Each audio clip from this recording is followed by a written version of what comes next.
My name is Elias Turner, and what happened to me in the Yukon back in the winter of 2019 is something I still can't talk about without my hands shaking. I worked seasonal jobs around Dawson City, mostly hauling supplies to mining sites. The pay was good, but the isolation does something to your mind. That night, I was driving a supply truck toward an old exploration camp called Silver Ridge. It was nearly midnight, snow swallowing my headlights, and the road ahead was nothing but a narrow cut through miles of untouched wilderness. They say the Yukon is quiet, but that night the silence felt wrong, as if someone else was listening through it. Around 12:30 a.m., I saw something in the beam of my high beam's footprints. Fresh ones, not animal, human, barefoot. They led straight across the road and disappeared into the tree line. At first, I thought it was hypothermia, some drunk traveler who wandered off. But the strange part? The prints were too wide, the toes unusually long, and pressed so deep into the snow it looked like whoever made them weighed far more than a normal man. My gut told me to keep driving. But something else, some stupid instinct, made me stop the truck and open my door. The moment my boots touched the snow, the wind died completely, and from inside the dark tree line, I heard breathing. Slow, heavy, deliberate. Like something was waiting for me to step closer. I should have gotten back in the truck. I should have closed the door, turned the wheel, and driven until I saw lights again. But something about that breathing, deep, almost congested, rooted me in place. It sounded like it came from a chest far bigger than any person I'd ever met.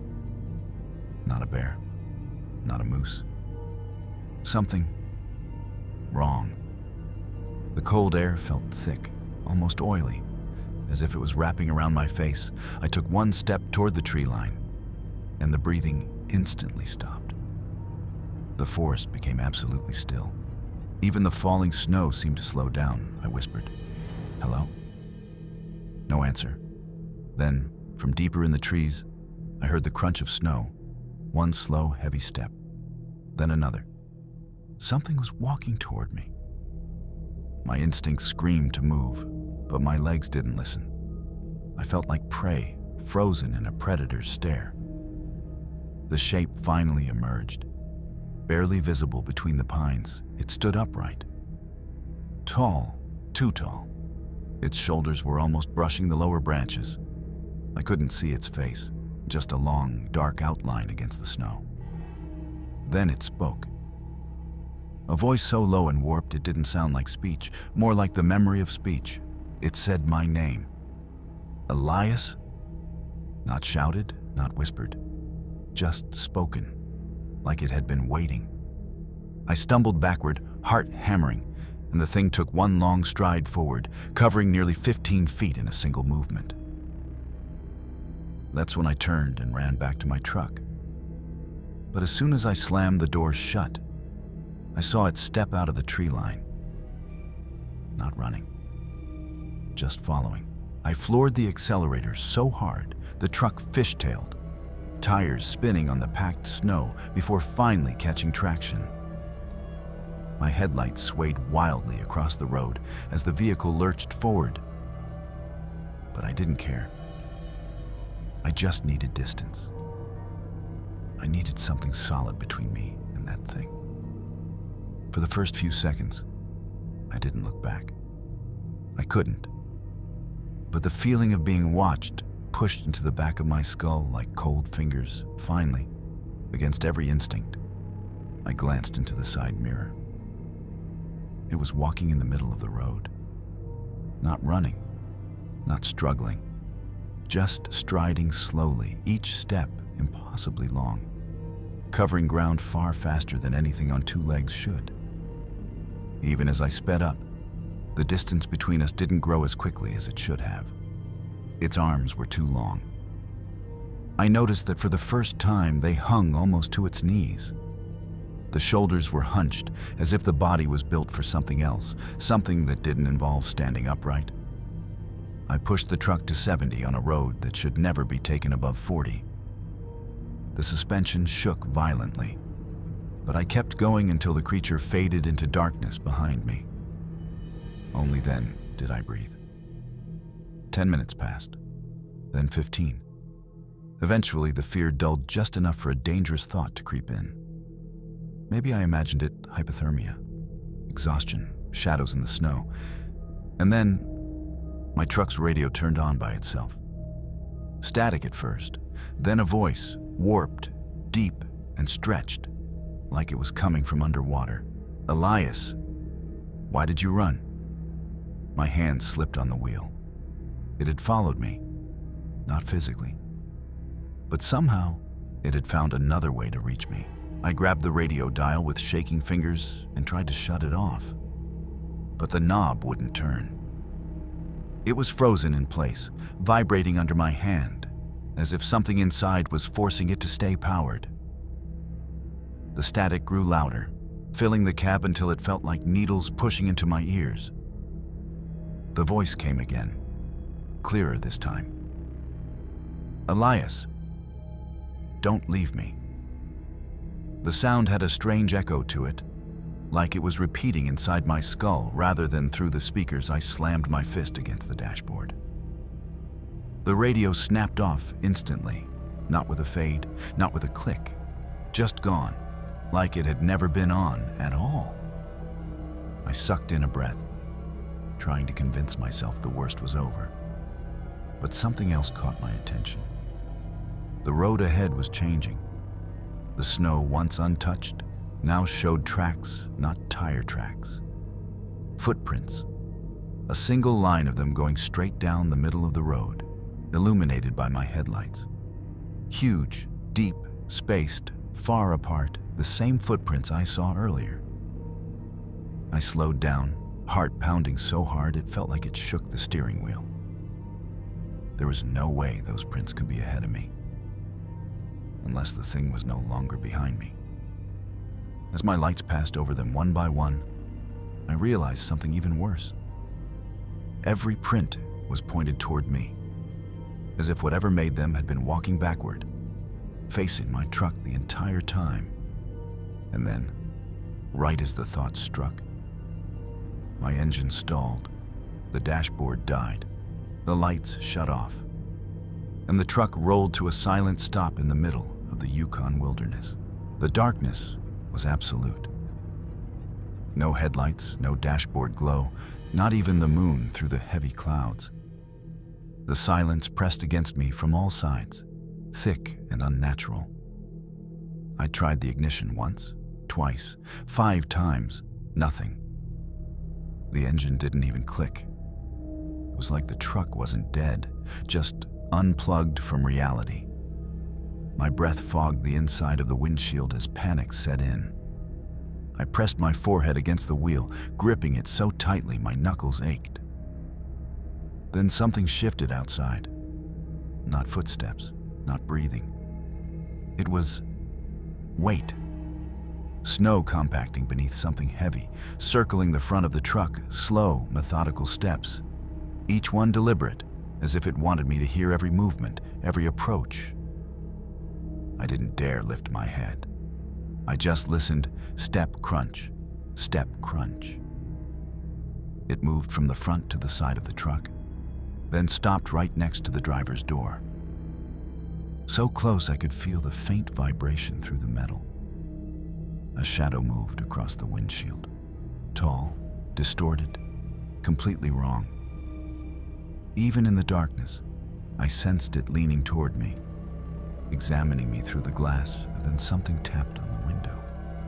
Not a knuckle, not a claw, but something long, smooth, jointed in a way that didn't match any human finger. 3 slow taps. Tap, tap, tap. I held my breath so tightly my lungs burned. That's when it spoke again. Not from the radio, not from outside, but from inside the truck, from the back seat. "Elias, don't look." My entire body locked up. That voice didn't echo this time. It didn't distort. It sounded real, close enough that I felt the breath against the back of my neck, slowly, painfully slowly. I turned my eyes toward the rearview mirror, but the mirrors showed nothing, only darkness. The voice came again, this time from behind my right shoulder. "Don't look, Elias. You won't understand what I am." My heartbeat thrashed in my chest. I couldn't breathe. Every instinct screamed to fling the door open and run into the snow, but another part of me, the terrified, frozen part, kept me glued to the seat. I forced myself to speak. "What do you want?" The air grew colder. The windows frosted at the edges, thin branches of ice spreading across the glass like pale veins. My breath shivered into the darkness. "I followed you," it said. "You stepped into my path." A long, shifting movement rustled behind me. Not like a person adjusting position, but like something unfolding, stretching in ways a body shouldn't. A faint smell drifted through the cab, wet soil, iron, and something old, older than the forest itself. "I've watched you for months." My stomach dropped. "I've worn faces, walked behind you, learning you." My throat tightened so hard I couldn't swallow. Then something brushed the back of my head, smooth, cold, and impossibly long. It slid across my hair like a fingertip studying texture. "You ran from me," it whispered, "but now you can't." The truck creaked as if something massive shifted its weight inside the cabin. And then, the back seat exhaled. I couldn't take it anymore. I threw my shoulder into the driver's door, forcing it open so hard the cold air punched into the cab like a wave. I didn't look back. I didn't dare. I just ran into the snow-covered road, boots slipping, lungs burning from the freezing air. Behind me, the truck groaned, the frame bending as something heavy moved inside it, but I didn't stop running. The forest on both sides looked identical, endless black walls of pine. The only sound was my breathing and the crunch of snow beneath my boots. The world felt too big, too empty, like I had stepped outside reality. Then I saw it.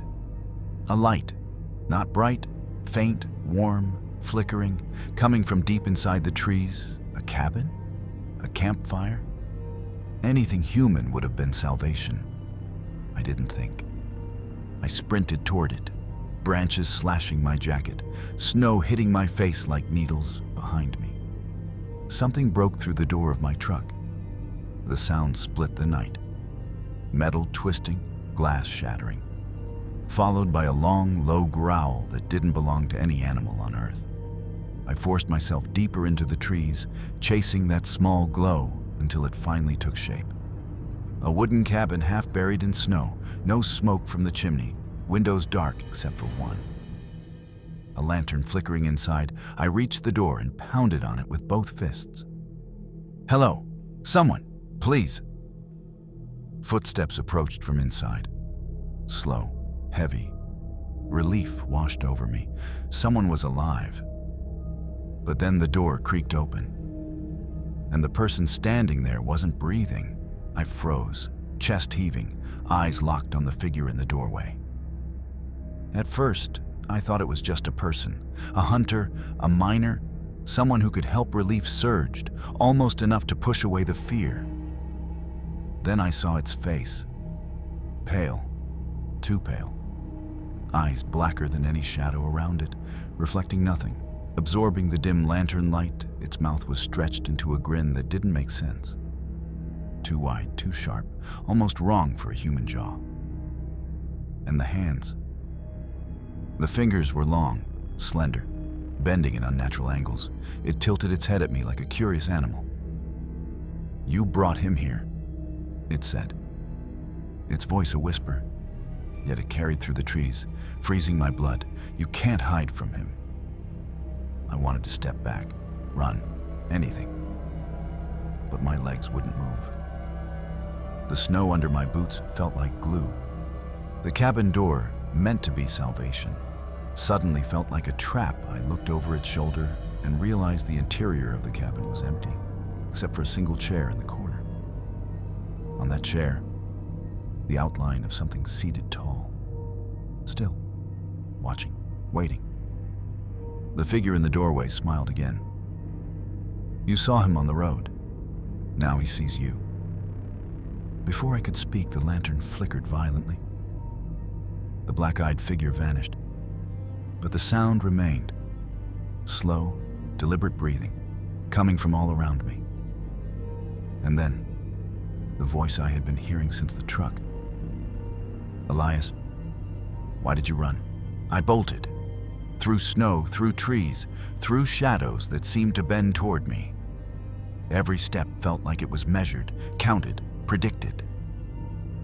The forest itself seemed alive, branches curling to block paths, roots tangling at my feet. Behind me, the slow crunching of impossible footsteps grew louder, nearer, though I couldn't see a thing, and the sky had vanished behind thick clouds, the moon hidden, leaving only darkness to swallow me whole. I ran for what felt like hours, lungs burning, snow soaking through my layers. The figure, or thing, kept pace. I could hear it breathing, dragging, shifting. Every time I glanced over my shoulder, the shadows moved differently, almost as if they had form. Eventually, I stumbled into a frozen creek, ice cracking under my weight. I didn't care. I scrambled across, half submerged in freezing water, adrenaline masking the cold. Then, the strangest thing, silence. I stopped, trembling, looking back. Nothing. No footsteps, no breathing, no black-eyed figure. Just the wind, whispering through the trees I dared to step forward. And the snow behind me was covered in prints. Hundreds of them. Wide, long, overlapping, not leading anywhere. Just a chaotic mess, and in the middle of the prints, unmistakably, my own footprints leading away from me. I realized with a sinking heart I wasn't running from it. I had been running into it all along. I forced myself to move again, staggering through the forest, following the chaotic prints, hoping they might lead somewhere real, somewhere safe. My mind was screaming. Logic, memory, sanity, everything shattered in the Yukon night. Eventually, exhaustion overtook me. I collapsed behind a snow-laden pine, my body shaking from cold and fear. I dared not close my eyes completely. But sleep, weak and dangerous, claimed me for a few minutes. When I woke, the first thing I noticed was silence. Absolute silence. No wind, no snow, no breathing, nothing. I opened my eyes fully, and the snow around me was completely undisturbed. No footprints, no creek, no signs of my long trek. It was as if the forest had never been crossed at all. Shaking, I stumbled forward until finally, the first flicker of dawn appeared on the horizon. My legs carried me back to the main road, where I found my truck perfectly parked, engine running, heater on, untouched. Inside the cab, nothing. No snow tracked in, no broken glass, no signs of the presence that had haunted me for hours. Just the warmth of a running engine. I never spoke to anyone about what happened. Nobody would believe me. The footprints, the voice, the black-eyed figure. None of it left any evidence behind. Years later, I still feel it. Watching. Waiting. Something in the Yukon doesn't like people wandering alone. Something that moves silently through the snow. Following those who dare step into its path, I never went back. And I never will. Sometimes, when the wind is right, I hear it whisper my name. Elias.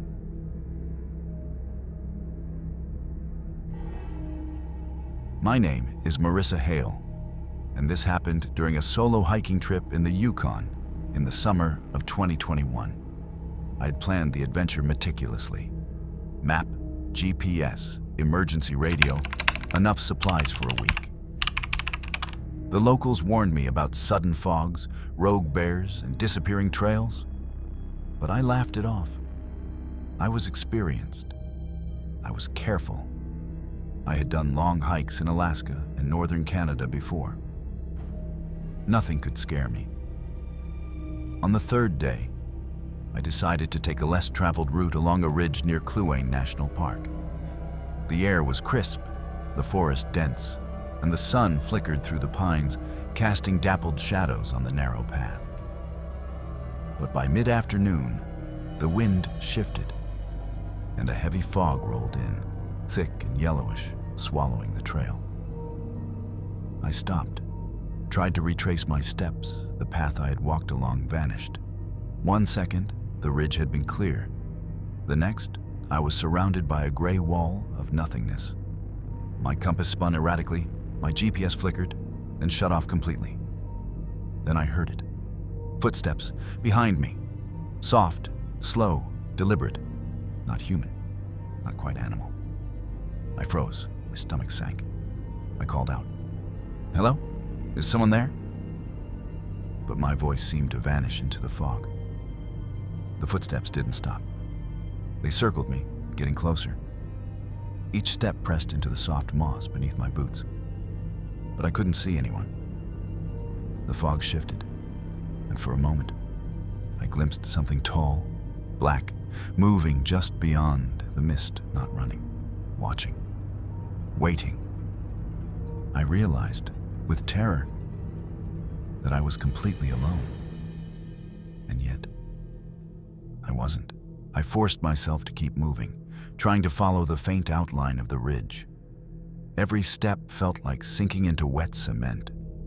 The fog seemed alive, swirling around my legs, creeping under my sleeves, chilling me to the bone. My GPS stayed dead. My compass needle spun like a top. I had no idea which direction led back to safety. Then I heard it again. Footsteps, not behind me this time. Beside me, just beyond the edge of visibility. I froze, barely breathing. The sound wasn't human, not exactly. It had a rhythm that felt unnatural, like long limbs pacing over moss and branches that shouldn't have supported them. I called out again, my voice trembling. "Who's there? Show yourself." The fog thickened immediately. Curling around me like a living thing, I could feel a presence pressing into me, shaping the mist, following my movements. A movement caught my eye, just a blur, black and elongated, shifting between the trees. I tried to run, but my legs felt leaden, my pack heavier than ever. The forest seemed to rearrange itself, trees leaning into my path, roots tangling underfoot. Every time I thought I saw the trail ahead, it vanished, replaced by endless gray. And then I realized the worst part. The footsteps weren't just keeping pace. They were anticipating me. Every turn I took, every attempt to hide, the sound matched, guiding me like a predator herding its prey. I stumbled into a small clearing, hoping to get a better view. But the fog was thicker here. The figure was closer now. I couldn't see it clearly, but I could feel its eyes, its gaze burning through the mist. Panic surged. I ran blindly through the trees, branches slapping my face, snow and moss clinging to my boots. The fog seemed to twist and pull, leading me deeper into the forest rather than out. And then I heard it. A whisper, soft, rasping, carried on the wind. "Marissa, don't leave, don't go." I stopped, frozen. The sound came from everywhere and nowhere. At once I couldn't tell if it was real or just my imagination fracturing under fear. My pulse thundered. I screamed, but the forest swallowed it immediately. A sudden movement in the fog made me stumble back. Shadows lengthened unnaturally, twisting into shapes that didn't belong to any tree or bush. One shadow, taller than any human, shifted forward, almost gliding above the moss. I saw elongated fingers, blacker than the night. Brushing the mist, I tried retracing my steps. but nothing looked familiar. Every tree, every stone, every branch was wrong, as if the forest had changed while I wasn't looking. The whispers grew louder, unintelligible words tumbling over one another, but unmistakably calling my name. Then I saw a shape through the mist. A figure crouched on a fallen log, head tilted unnaturally, watching me. Its eyes reflected no light, only darkness. Its mouth opened, just slightly, and the whisper became a hiss. "You can't leave. The fog won't let you go." Fear paralyzed me. Every instinct screamed to run, but my body refused. It was as if the forest itself had become a cage, and the fog, a living thing, had decided I would never leave. I forced myself to move again, though each step felt heavier than the last. The fog wrapped around me, pressing in, muffling sound, swallowing light. Every direction looked identical. Endless gray, black silhouettes of trees standing like silent sentinels. My map and compass were useless, GPS dead. Nothing could guide me. And then I heard it. A soft crunch, close, circling. Not random, deliberate. My heart pounded so violently, I thought it might burst, and I tried calling out again, but no words emerged, only a strangled gasp. The whispers returned, more urgent, overlapping, impossibly close, coming from multiple directions. Through the haze, I glimpsed movement. A tall, thin shape, limbs too long for a human, slithering through the fog with a fluid, unnatural gait, its head tilted in a way that should have been impossible. I turned and ran, dodging roots and fallen branches, but no matter which way I went, the fog seemed to follow, curling around me like a predator. Hours passed, or maybe minutes. Time had no meaning here. Every attempt to retrace my path only led me deeper into the fog. Shadows flitted between trees, keeping pace, never fully revealing themselves. Then, I tripped over something solid, a fallen log covered in moss. When I looked up, I saw hundreds of faint footprints in the snow-dampened earth, leading directly to where I stood. But there was no snow, no other trail. Only my feet had moved here. And I realized, with a gut-churning dread, I wasn't alone in this forest. I never had been. I pressed myself against a tree, shivering, exhausted, and tried to calm my racing heart. The whispers intensified, forming shapes in my mind, calling my name, repeating over and over. Something moved through the fog, slow, deliberate, circling me, and I could feel its gaze burning into my back, even when I couldn't see it. Then I saw them, eyes, dozens of them, scattered in the fog. Not glowing, not reflective, just black, empty, human-sized. They hovered at different heights among the trees. Watching, I counted at least 20 before I realized there could be more. Unseen, waiting. They blinked, or maybe they didn't. But every time I tried to run, they shifted closer. Panic clawed at me. I screamed, tearing through the underbrush, branches slapping my face. My pack snagged on a tree, yanking me backward. I tore free, stumbled down a slope, and fell into a shallow creek. Water soaked my boots, cold slicing through my layers. When I looked up, I was surrounded. The fog had thickened to an impossible density. I couldn't see more than a few feet. And then, a massive shadow moved at the edge of my vision, gliding effortlessly across the terrain, its head tilted, long arms reaching toward me, just out of reach. A whisper floated in the cold air, not from the figure, but inside my own head. "You're mine now, lost in the fog forever." I ran blindly, knowing every step only brought me closer to it. The forest closed in around me. Every tree seemed taller, every shadow darker, as if the fog itself had grown teeth. My breath came in short, freezing gasps. I could no longer hear my own footsteps. only the whispers and the crunch of something moving behind me, keeping pace perfectly. Then I tripped over a hidden root and landed hard in the snow. Pain shot through my leg, but I couldn't stop. I scrambled to my feet and ran blindly, my hands brushing against icy trunks and frozen moss. The fog thickened further, curling around me, carrying a smell of wet earth, iron, and decay. Through the gray haze, a shape emerged. Too tall, too thin, impossibly elongated limbs, eyes that reflected nothing, watching me like a predator studying prey. It didn't run. It didn't move quickly. It simply followed, gliding just behind the fog as if it were part of it. I tried to scream, but my voice was swallowed. I tried to run faster, but the fog shifted to block me, creating walls of mist, turning the forest into a labyrinth with no exit. Every instinct screamed that I needed to survive, yet every step felt like a trap. Then, from somewhere above, the whispers formed words I could barely comprehend. You're already inside. We are your trail now. I realized, in that chilling instant, that the forest had claimed me. And whatever was out here wasn't going to let me leave alive.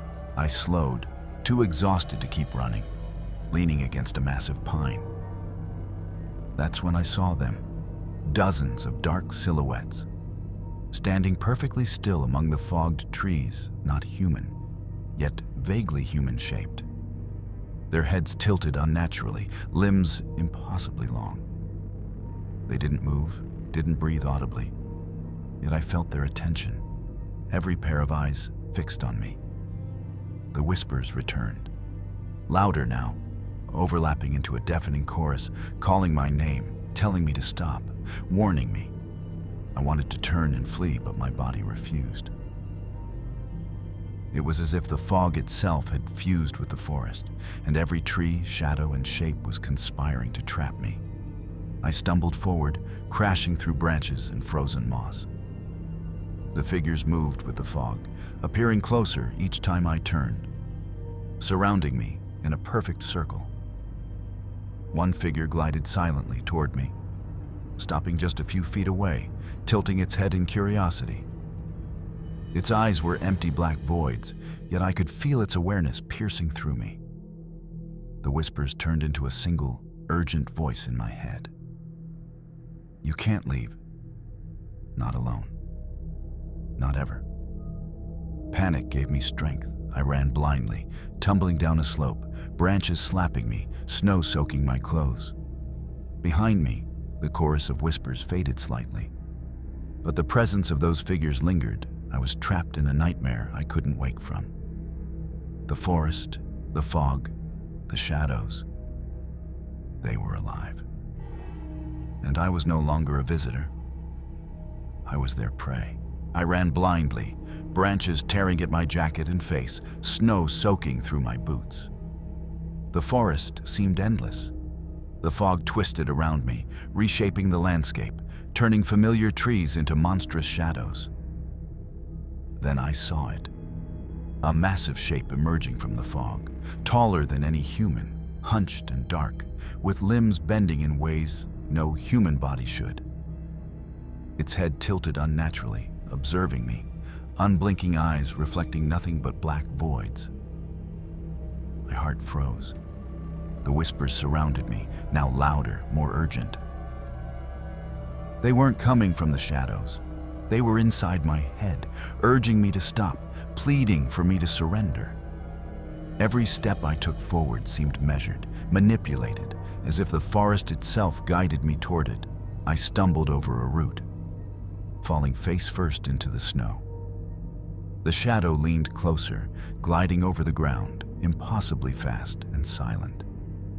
It hovered above me, and I could feel the weight of its awareness pressing down on my chest. My lungs burned, my hands scraped the icy moss, yet I couldn't look away. Then, a cold gust of wind carried a voice clearer than before. You walked into us. Now you are part of the fog forever. Before I could react, the shadow reached out. My vision blurred. The whispers became screams, and the forest went silent. I woke up lying flat on the forest floor. The fog was still thick, but eerily still this time. No whispering, no footsteps. Only the faint crunch of snow under something massive moving far away. I tried to stand, but my legs felt heavy, unfamiliar, as if they weren't entirely mine. My surroundings had shifted.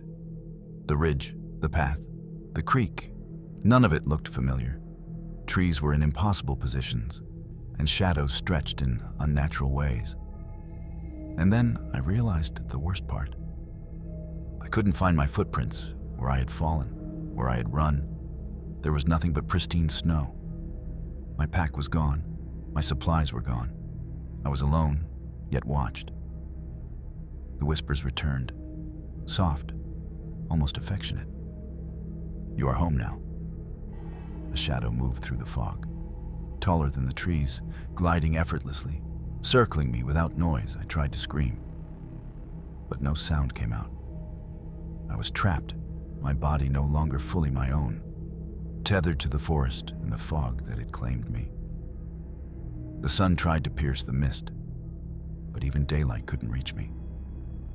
I realized, with a sickening clarity, that I had never been alone in the Yukon. The fog had eyes, the forest had hands, and they had always been waiting for me. Years later, people still ask if I survived. The truth is, I'm here, but I'm not the same. The fog follows me in dreams, creeping under doors, curling around corners. Sometimes I see those elongated shadows in my peripheral vision, watching. I've tried to warn others, hikers, campers, travelers, but they don't believe me. How could they? There's no proof, only the feeling of being watched, the whispers, and the chilling knowledge that the Yukon doesn't let go. The forest claimed me that day, body and mind, and part of me still roams within its fog.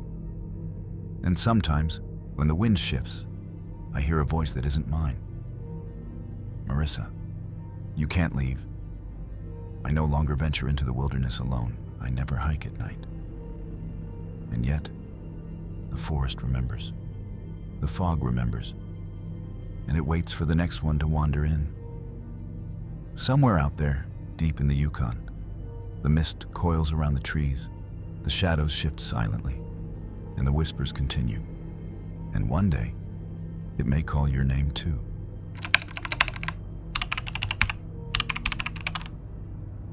My name is Derek Lawson, and I've always considered myself a capable outdoorsman. But nothing prepared me for what happened the night I took shelter in an abandoned cabin deep in the Yukon wilderness. I had been hiking alone for 3 days, following a trail marked only on old maps. Supplies were low, snow had started to fall, and the wind cut through my layers like knives. As night approached, I spotted a faint outline of a cabin through the trees. Relief surged through me. A warm place to rest, dry off, and escape the freezing night. The cabin looked abandoned, but intact. The wood was weathered, the roof sagging slightly under snow. A faint plume of smoke rose from the chimney. Though the fire was long dead, I hesitated at the door, feeling a strange chill. But hunger and exhaustion won. I stepped inside. The air was stale, smelling of damp wood and decay. Furniture lay scattered, a broken chair, a collapsed table, remnants of someone's life long forgotten. I set down my pack, lit a small lantern, and tried to shake off the unease creeping into my spine. Then I heard it, a floorboard creaking upstairs. I froze. No one else should be here. The forest outside was silent. I strained my ears. Nothing. Another creak, slower this time, deliberate. It wasn't the wind. I swallowed hard. My instincts screamed to leave, but the snowstorm outside had already buried the path. I wasn't safe outside. And as I climbed the stairs cautiously, lantern shaking in my hand, I realized I might not be safe inside either. I climbed the creaking stairs slowly, every step groaning under my weight. My lantern trembled in my hand, casting long, flickering shadows that danced along the walls. The upper floor was narrow, a single hallway with several closed doors. The air smelled worse here. Damp, metallic, almost like blood mixed with rotting wood. I reached the first door and pushed it open. A small bedroom, empty except for a bed frame missing its mattress. Dust swirled in the lantern light. Nothing seemed out of place. Yet the hair on my neck stood on end. I couldn't shake the feeling that someone, or something, was watching me. Then I heard it. A soft, almost inaudible whisper from the far end of the hall. "Derek." My blood ran cold. I spun toward the sound. Nothing. The door at the end of the hall was closed. I didn't remember it being closed before. I approached cautiously, lantern held high. Another whisper, closer this time. "You shouldn't be here." I reached the door, hand trembling. I pulled it open, empty.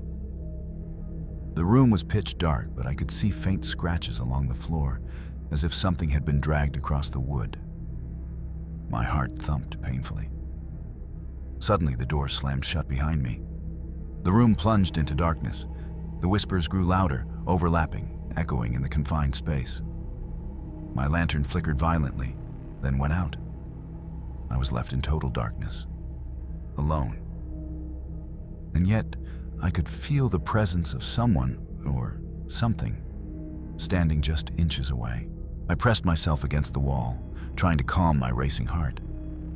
My lantern was dead. Darkness pressed in on me like a living thing.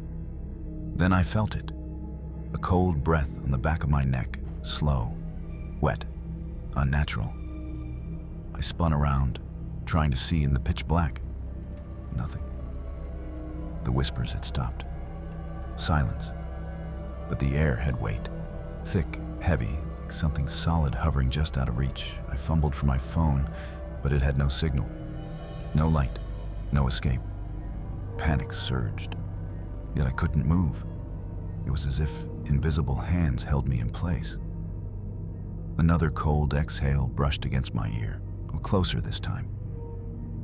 "You shouldn't be here." The voice rasped, hollow and echoing, as if it came from the walls themselves. I screamed, stumbling backward, and my hand hit the floor. I caught something. A small, carved wooden figure. Its face was featureless, except for two dark, hollow eyes. I dropped it immediately. But the moment I did, I felt movement behind me. Slow, deliberate, circling. The air grew colder. Frost formed on the floorboards, creeping toward me like fingers. Shadows stretched unnaturally along the walls, twisting into shapes that weren't human. I realized then that the cabin wasn't abandoned. It had been waiting. Waiting for someone to enter, waiting for me. And now, it would not let me leave. I stumbled backward, heart hammering, every nerve screaming. The cabin felt alive, breathing around me. The air vibrated with faint whispers, too numerous to count, coming from the walls, the floor, the ceiling. Each voice called my name differently, urgent, pleading, malicious. I moved toward the hallway, hoping to reach the stairs, but every step I took seemed to stretch the distance. The shadows shifted unnaturally, elongating and twisting, forming grotesque shapes I couldn't identify. My lantern flickered back to life for a brief second, enough to reveal dark stains along the floorboards, old, dried blood, and claw-like marks along the walls. I froze. Something moved above me. A low scraping, slow, deliberate, echoing through the wooden beams. I could see faint outlines of feet above the ceiling, pacing, circling. My chest tightened. I knew I wasn't alone on this floor. Then a whisper right in my ear, soft and wet. "You shouldn't have come." I spun around, nothing. The shadows writhed, and the walls seemed to close in. Panic clawed at me. I had to leave. But every door I tried to open was locked. No windows would budge. The cabin had become a cage. And then I saw it, a figure standing at the end of the hallway, motionless. Two tall limbs, impossibly long, head tilted unnaturally, watching me, waiting. Fear propelled me toward the staircase. Every step down was slow and deliberate, creaking under my weight, echoing through the empty cabin. I tried to focus, ignoring the oppressive feeling that something was circling me. The shadows seemed to lengthen with every step, crawling up the walls, stretching toward me like black smoke. I reached the last step and froze.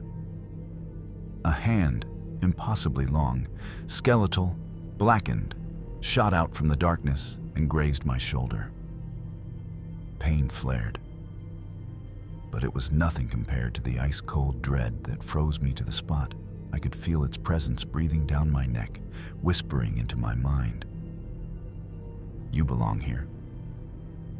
I stumbled down the remaining steps, crashing into the floor below. The cabin groaned, the ceiling shaking as if alive. The air was thick with cold, and frost formed around my boots instantly. The lantern sputtered, and in the faint light, I saw them. Dozens of dark shapes emerging from the shadows, moving slowly, circling me like predators. I tried to run, but the cabin was endless now. Rooms shifted in impossible ways, hallways lengthening, doors appearing and disappearing. No matter where I turned, the figures were always there, silent, watching, waiting. A deep, guttural whisper echoed in the air. "Once inside, there's no leaving." I realized then the cabin had trapped me. Not just physically, but mentally, spiritually. Whatever haunted this place wasn't just waiting. It had been feeding on anyone foolish enough to enter. I stumbled through the cabin, trying every door, but each led to the same endless hallways and shadows. My breath came in ragged gasps, and frost formed on my clothes as if the air itself were alive. A staircase I hadn't noticed before appeared at the back of the hall, leading upward. I hesitated, but a pull in my chest, a mix of fear and compulsion, drew me up. The attic was worse. Dim light filtered through broken boards, revealing cobwebs thick as ropes, old furniture draped in dusty sheets, and shadows that seemed to stretch unnaturally along the walls. Then I noticed the floor, etched with hundreds of symbols, scratched deep into the wood. A chill ran down my spine. These were not random marks. They were deliberate, ritualistic, and waiting. Something moved behind me. A dark figure, taller than the ceiling, limbs bending unnaturally, its head tilted, eyes hollow, observing me. It stepped forward, silent, dragging a shadow behind it that seemed to writhe independently. The whispers returned, this time chanting in a strange, guttural rhythm. My body froze. I realized the cabin wasn't just haunted. It was alive, feeding on fear, and I was now part of its ritual. A single thought burned through my mind. I needed to get out. But the attic had no windows, no exit, just walls and shadows that watched me with patience and hunger. The whispers grew louder, surrounding me, pressing into my skull. Every symbol on the floor pulsed faintly, as if responding to my presence. I felt a pull, as though invisible hands were dragging me toward the center of the room. I stumbled, resisting, but my body betrayed me. I felt cold fingers wrap around my wrists. Unseen yet unbreakable shadows rose from the corners, moving toward me, limbs twisting like black smoke. The chanting of whispers became words I could understand. "You are ours. You are ours. You belong." Panic surged. I screamed, tried to run, but every exit dissolved before me. The shadow figures converged, forming a wall of blackness that pressed in. My lantern flickered violently and went out. Total darkness enveloped me. I felt something enter my mind, a presence, ancient and malevolent, probing, consuming memories, twisting reality. I realized the cabin had been waiting for years, centuries maybe, feeding on travelers, drawing them into its attic for the ritual. Then, a cold, hollow voice resonated in my skull.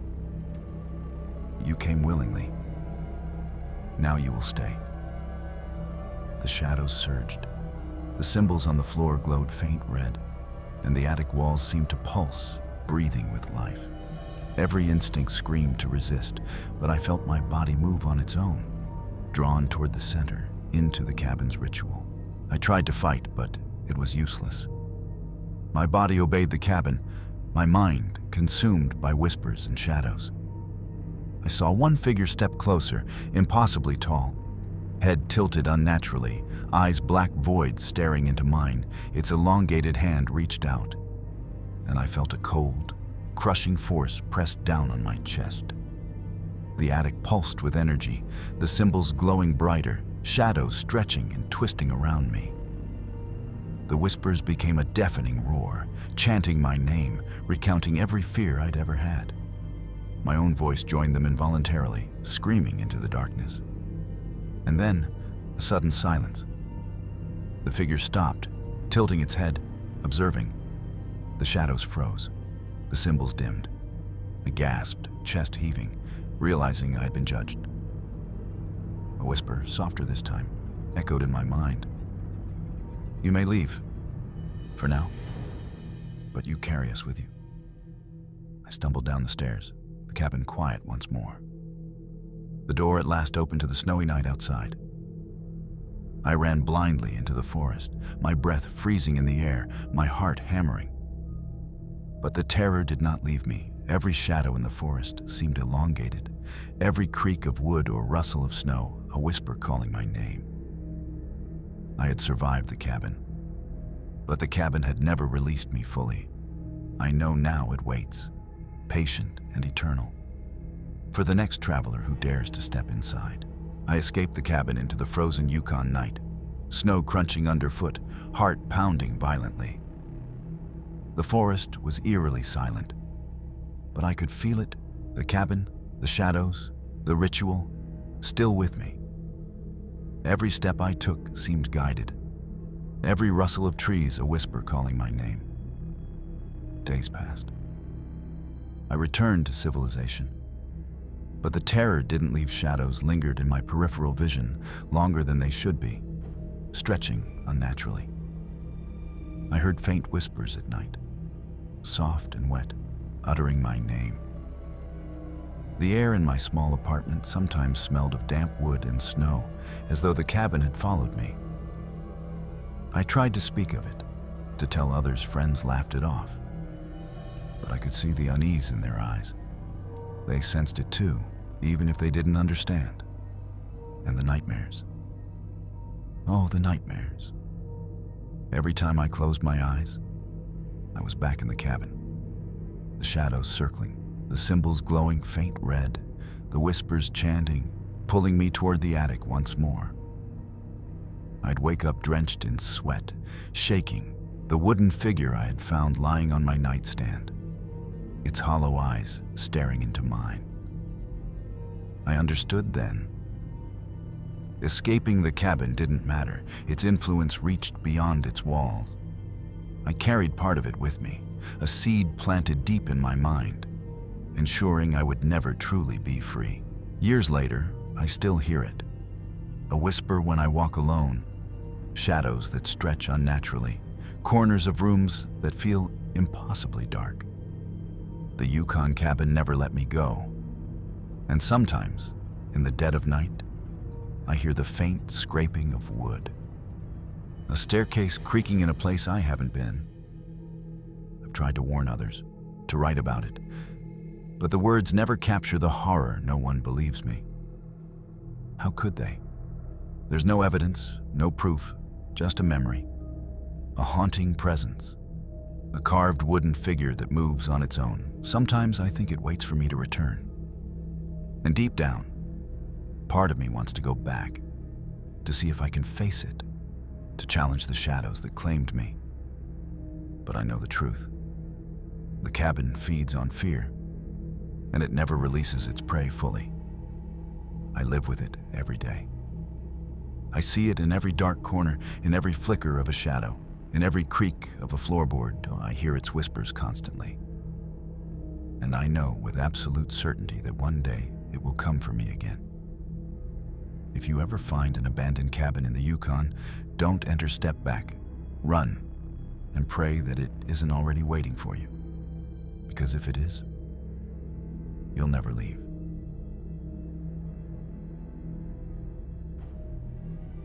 My name is Ethan Miller, and I was guiding a small winter expedition along the Yukon River when the nightmare began.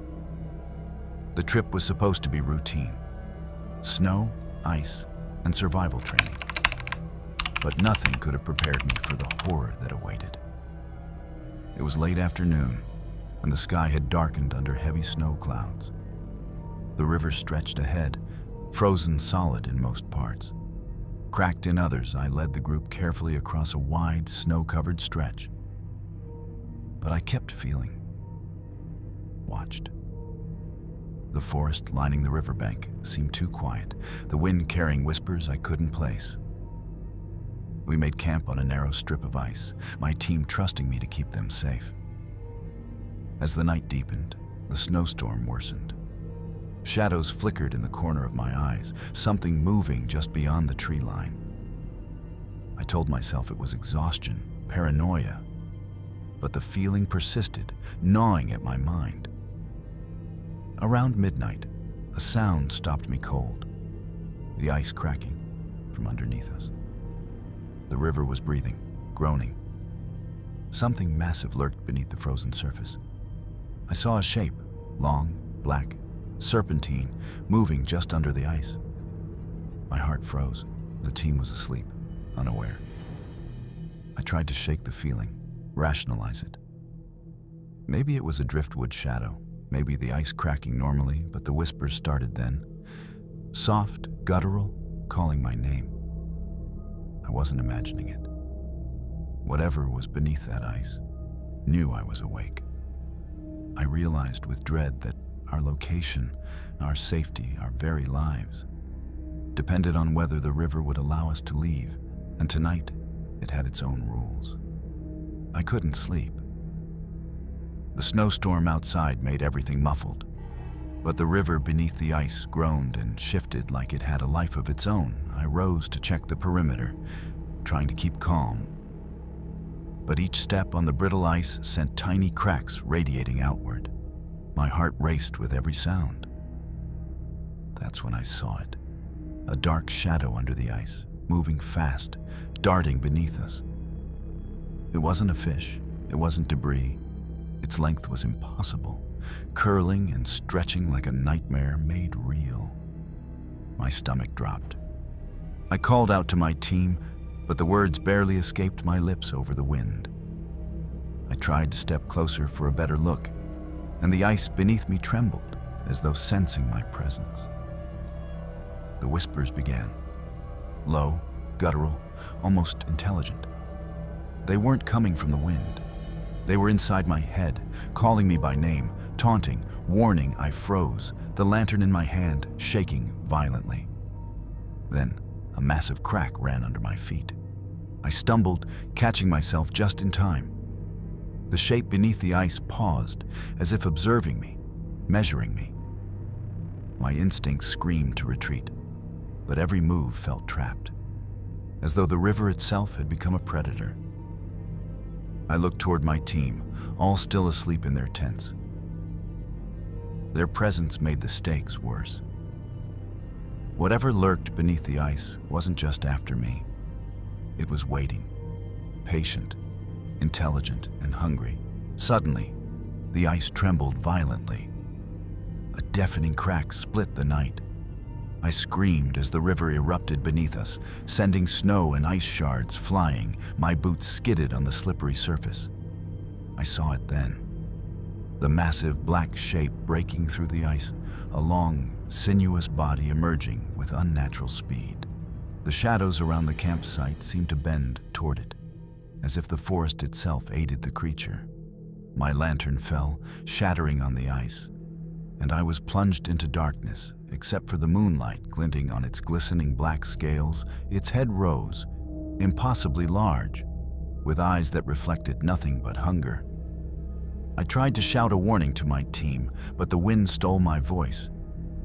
One of the explorers stirred, confused, as the creature surged toward us. Ice cracked beneath its massive weight, creating a web of fractures that spread toward the tents. I grabbed a flare, waving it, trying to scare it off. The beast recoiled briefly, then lunged again. Whispers filled my mind. Guttural, mocking, promising death if I didn't obey. My limbs felt heavy, my will bending under the pressure of unseen forces. I realized then that the Yukon River was alive. This was no ordinary predator. It was ancient, intelligent, and malevolent. It had been waiting beneath the ice for anyone foolish enough to cross its frozen domain. The creature paused, coiling beneath the fractured ice, watching me with those unblinking, abyssal eyes. I realized then that the river wasn't just a barrier. It was a trap. Every crack in the ice, every shimmer of dark water beneath, was a predator's tool. I turned to warn my team, but they were still groggy in their tents, oblivious to the horror lurking beneath. Panic surged through me. I needed to act fast. I tried to retreat toward the riverbank, but the ice groaned and shifted underfoot. Cracking in long lines that spread like spider webs, the shape beneath moved with terrifying speed, following me silently. I stumbled and fell, my hands grazing a fissure in the ice. I could see it. The water below teeming with shadows, writhing, twisting, multiplying. The whispers returned, louder this time, insistent, echoing inside my skull. Stay, you cannot leave. I scrambled to my feet, adrenaline coursing through me. My mind screamed logic, but the river defied it. The forest lining the river seemed distant, unattainable. The creature surged again, a ripple beneath the ice racing toward me like a predator testing its prey. I realized with icy dread that the Yukon itself was alive, watching, feeding, and ready to claim anyone who dared cross its frozen veins at night. Escape wasn't guaranteed. Survival depended on outsmarting a force far older, far smarter, and far hungrier than I had ever imagined. Without warning, the ice beneath me shattered.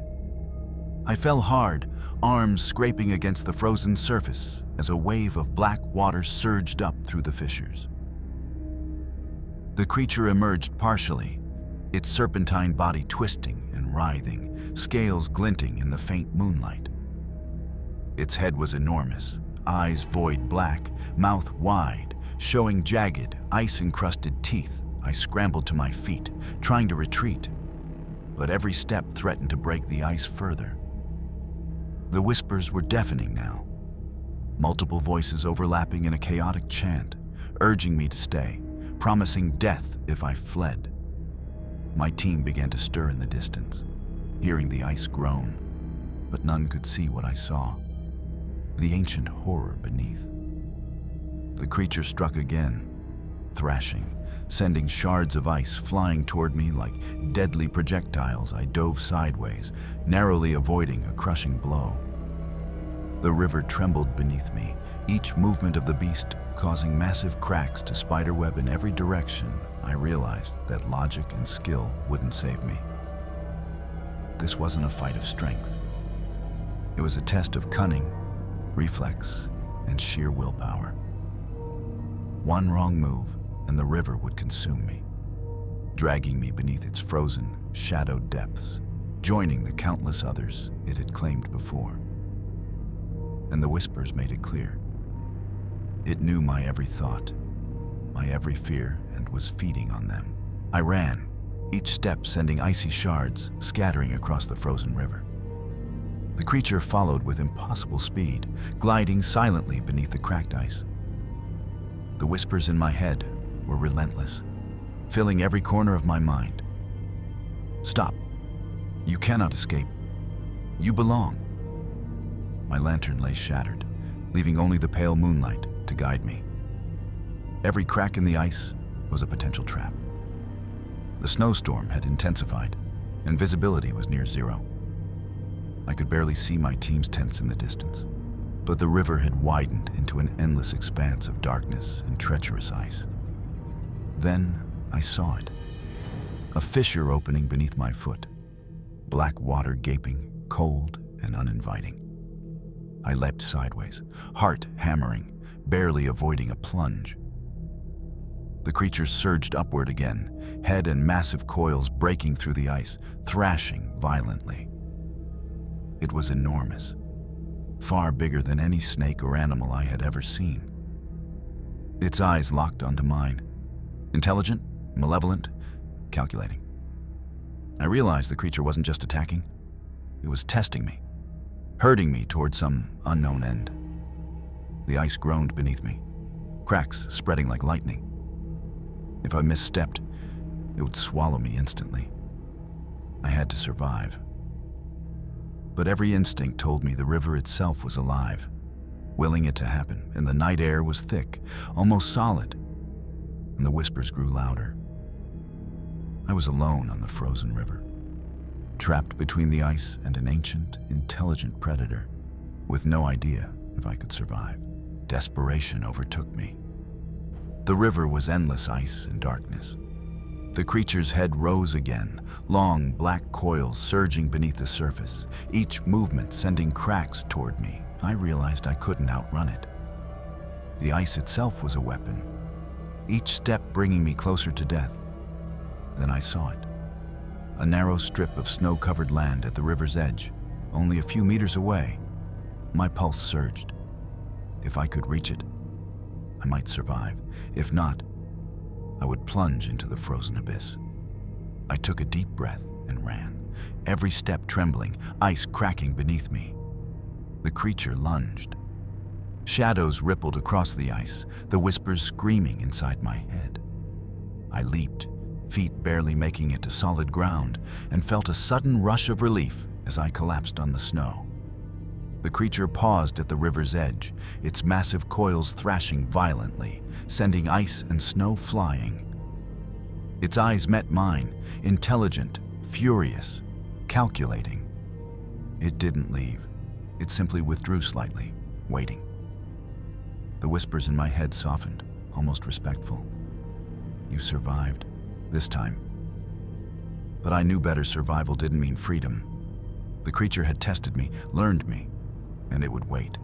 Patient, ancient, hungry. The Yukon had claimed many before me, and it would claim again. I lay on the snowbank, gasping, soaked in sweat despite the freezing air. The creature retreated into the river, but didn't vanish. I could sense it, lurking beneath the ice. The whispers in my head continued, soft, incessant, a reminder of the terror I had barely survived. I knew the others were safe, at least for now, huddled in their tents, oblivious to the river's ancient predator. But I also knew it had studied me, learned me. Its intelligence was beyond anything natural. It wasn't just an animal. It was a guardian, a predator, a force of the Yukon itself. The ice groaned under my weight as I tried to move, still trembling. Every sound, every shadow, every gust of wind seemed amplified, taunting me, reminding me that the night and the river were alive. I realized then that the Yukon wasn't just a place of wilderness. It was a place of judgment. And the river was its instrument. The creature wasn't done, not yet. Its patience was infinite, its hunger eternal. I didn't know how I would sleep tonight, or any night after. I didn't know if I could ever forget the glint of its black eyes or the whispers calling my name. One thing I knew for certain, the frozen river had marked me, and I would never truly escape it. I thought I was safe on the snowbank, but the river had other plans, The ice groaned violently beneath the remaining patches of frozen water, sending shockwaves through the bank. I scrambled to my feet, heart hammering, knowing that any second I could be pulled back into its grasp. The creature surged again, faster this time, coiling beneath the ice like a living nightmare. The cracks spread in jagged lines, sending chunks of ice flying in all directions. My team's tents were shaking violently. Snow tumbling like rain, I shouted warnings. But the wind stole my voice. Then I heard it, the whispers again, louder, chanting my name, circling inside my mind. They were no longer just voices. They were a command, a threat, a promise of doom if I didn't obey. The creature's head broke through the ice, glistening black eyes locked onto mine. I froze, realizing the full scope of what I faced. This wasn't an attack. It was a hunt. I lunged forward, dragging a nearby flare, trying to keep it at bay. But logic and courage were meaningless here. The Yukon River had its own rules, ancient and eternal. The creature didn't just want me dead. It wanted to instill fear, to mark me, to ensure that the whispers would follow me long after I escaped. I felt the icy water lap at my boots, and the shadows of the river stretching across the ice seemed alive, reaching for me. I realized with a crushing certainty, the frozen river didn't just harbor a predator. The river itself was the predator. I survived the night, barely. The creature withdrew beneath the ice, leaving only jagged cracks and scattered debris. My team and I made it back to camp, shaken and silent, aware we had witnessed something unnatural. But the horror didn't end there. Even days later, I could hear whispers in the wind, faint and guttural, repeating my name. Shadows seemed longer, darker, more deliberate. I could feel the river's presence in every body of water I saw. A subtle tug, a reminder of what had marked me. Sleep was impossible. Every night, I dreamed of the ice cracking beneath me, of the creature's black eyes, its massive, writhing body. The whispers called me to return, promising a fate worse than death.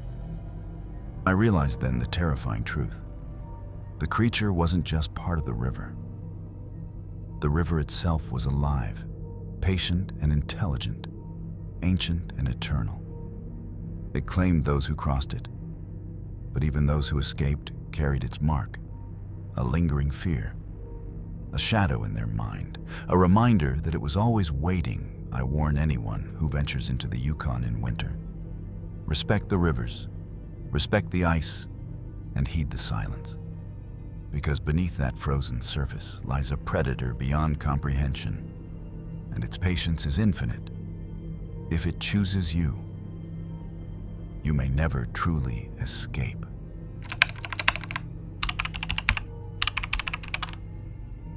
My name is Lucas Hayes, and I've been a prospector and guide in the Yukon for over a decade. I thought I'd seen it all: the frozen rivers, the endless forests, the blizzards that could erase entire trails. But nothing could have prepared me for the mine I stumbled upon near Dawson City. It wasn't marked on any map. No records existed. Local elders whispered of abandoned claims that disappeared decades ago, but I dismissed them as old folk tales. That day, a snowstorm forced me off the main trail. I wandered through a canyon, searching for shelter, and found the entrance, a gaping hole in the mountainside, dark and foul-smelling. The air that poured out was thick and cold, carrying an acrid scent of rust and decay. My flashlight cut through the darkness, revealing tracks that didn't make sense. Boot prints older than the snow around them, mixed with deep claw marks gouged into the earth. I called out jokingly, "Hello? Anyone here?" The sound echoed back with a hollow metallic clang that made my stomach tighten. A faint whisper answered me, almost human, almost pleading, but distorted and chilling. Curiosity and something darker compelled me to step inside. The walls of the mine were slick with moisture, and the tunnel stretched far beyond where light could reach. The deeper I went, the colder it became, until I could see my breath forming icy clouds in the beam of my flashlight. Then I saw it. A set of skeletons, half buried in debris, with helmets fused to their skulls as though time itself had swallowed them whole.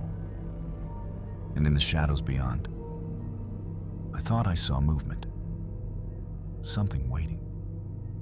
Something hungry.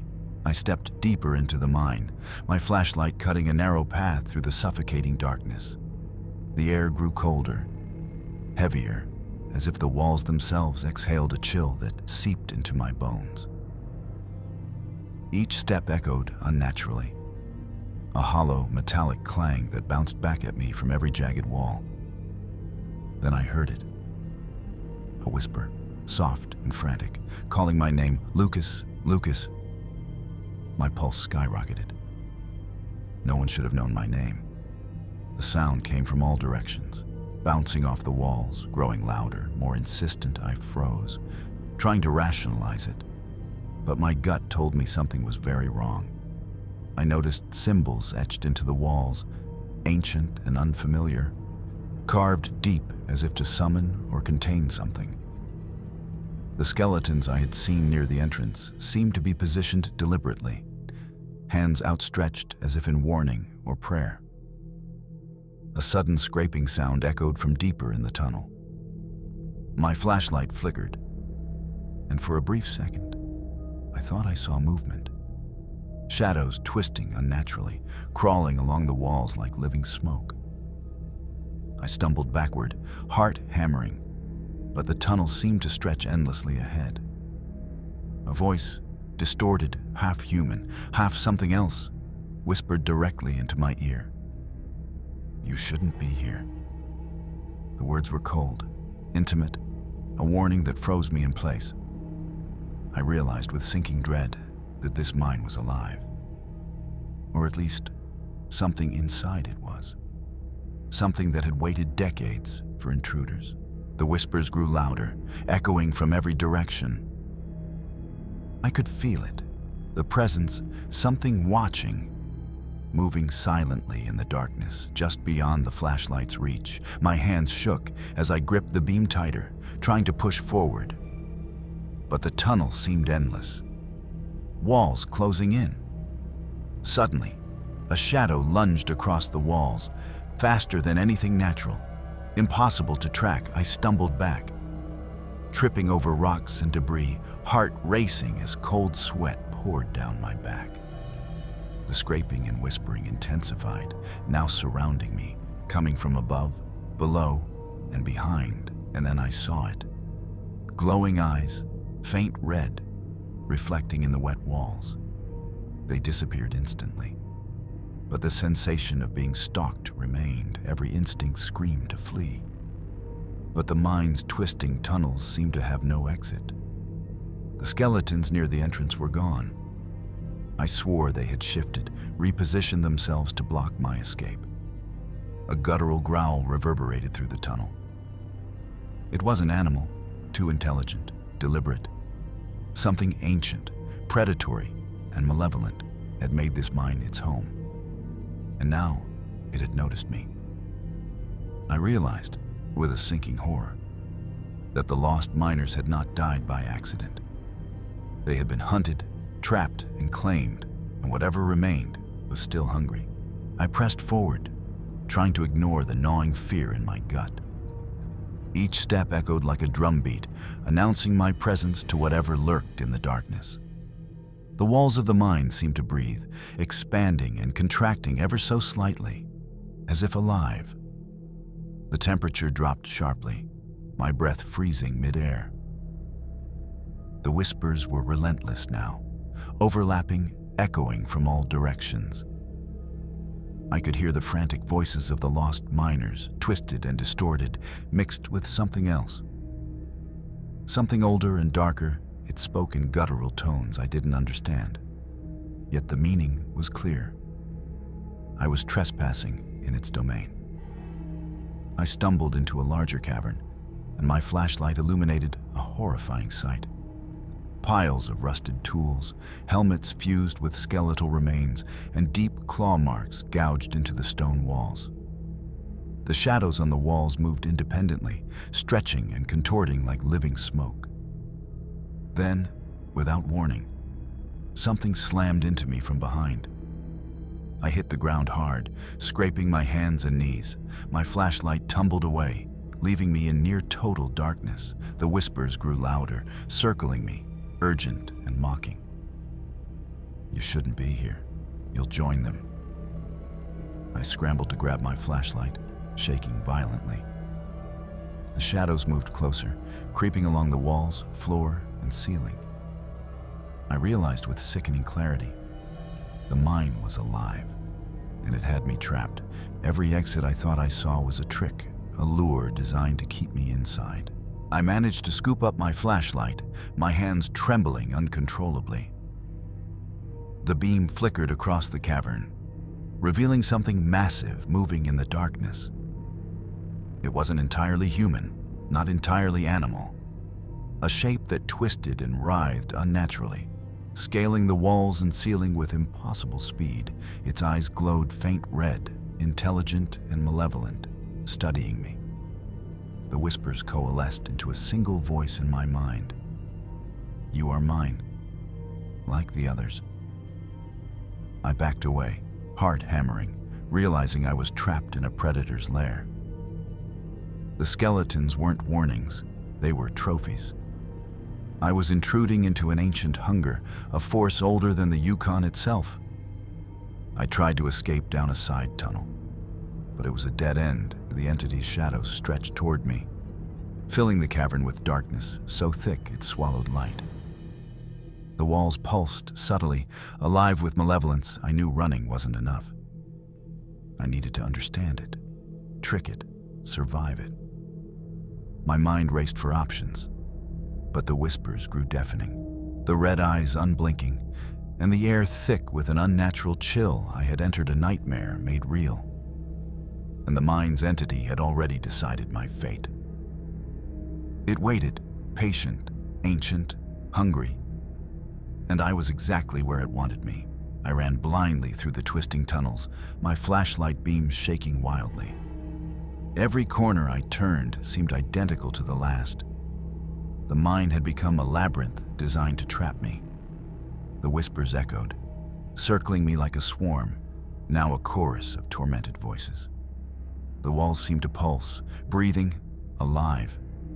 Shadows stretched and twisted toward me, occasionally forming shapes vaguely human, vaguely monstrous. I stumbled over debris, broken helmets, rotted boards, skeletal hands protruding from piles of dirt. The air was thick with decay and something I couldn't name. A heavy, almost tangible presence that seemed to suffocate me. Then I heard it. A guttural, scraping growl that reverberated from deep within the cavern. The entity was near. Its glowing red eyes appeared at the end of a tunnel. Watching, calculating, I realized I had to make a choice. Turn back into the maze and risk being trapped forever, or confront it in a desperate gamble for survival. My survival instincts screamed at me.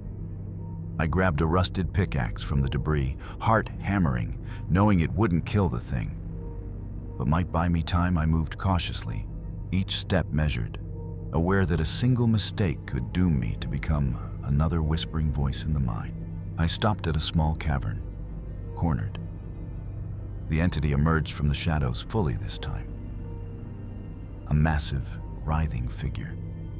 Humanoid yet grotesque, with elongated limbs and glowing red eyes. Its presence radiated malice. And the whispers filled my mind, screaming, "You cannot leave. You belong." I swung the pickaxe wildly, hoping to strike it. But my blows passed through shadows and darkness as if it weren't fully physical. It moved impossibly fast, circling me, studying me. The walls pulsed and cracked around us, loose rocks falling like rain. Panic clawed at me, but I forced myself to think I realized the entity fed on fear, relished it. My only hope was to control my fear, to move deliberately, not react instinctively. I spoke aloud, trying to anchor myself in reality, in logic, in defiance. I am not yours. You do not control me.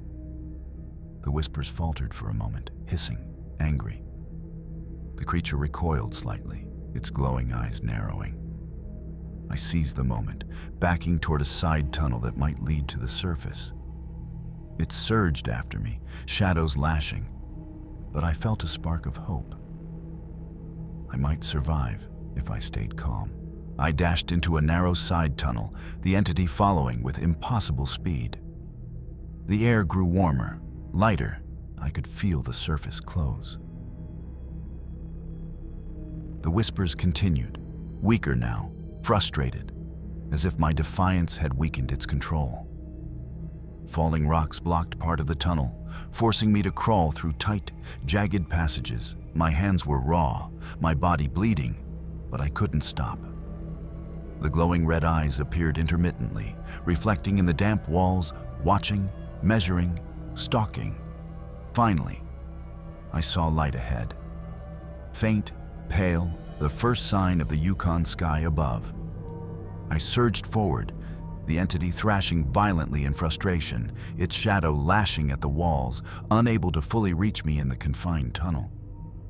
With a final burst of adrenaline, I clawed through the snow at the mine's exit, gasping in the freezing night air. The whispers stopped abruptly as I emerged. Leaving only the wind and the distant, lifeless mountains, I collapsed. Shivering, staring back at the dark maw of the mine. The entity had been beaten, temporarily, but I knew it would remain in that mine, waiting. And I would never forget the malevolent intelligence lurking within, or the voices of the miners it had claimed. I stumbled into the snow, gasping for air, the frigid night burning my lungs. The mine's maw loomed behind me like a gaping wound in the mountain. Silent now, as if it had simply paused. Waiting for the next intruder, I looked around. The forest was eerily quiet, the usual sounds of the Yukon replaced by an oppressive stillness. I tried to make sense of what I had just escaped. The entity had followed the rules of its domain. It hadn't killed me outright. Not yet. Perhaps it wanted fear, obedience, or simply wanted me to carry its story. The lost miners hadn't escaped. I knew that now. Their skeletons, their whispers, were warnings, trophies, a testament to its patience. I marked the mine on my map, a silent vow to avoid it. But the memory of those glowing red eyes and the writhing shadows haunted me every night. The whispers return in my dreams. They're soft at first, then grow insistent, replaying my screams, repeating my name. I realized that surviving the mine didn't mean freedom. I had carried a mark, a curse, a memory of its hunger. I was changed. Every shadow now seems alive. Every sound has intent. The mine waits, patient and eternal. And I know one day, someone else will stumble into its grasp. And I might not be able to warn them in time. Weeks passed, but the Yukon hadn't released me from its grip. Every time I crossed a frozen river, explored a cave, or hiked in isolation, I felt its presence. The same intelligence that had trapped me in the mine. My nights were haunted by whispers and red eyes glowing from the darkness. I returned once, cautiously, to retrieve my journal and gear. The mine's entrance was unchanged, deceptively quiet, as if nothing had happened. But inside, the walls had shifted, new symbols etched deep into the stone, and the skeletal remains of miners I hadn't seen before. It had added to its collection. While I survived, I realized the horrifying truth. The entity didn't need to kill me. Fear, memory, and stories were just as potent. It extended its influence beyond the mine. A predator of minds and souls, I carry it with me. A whispering shadow in my thoughts, a reminder that the Yukon holds secrets far older and far crueler than humans can imagine to anyone venturing into the Dawson City region. Beware abandoned mines. Heed the silence, and never, ever ignore the whispers. Some places are alive, and some predators never truly let go.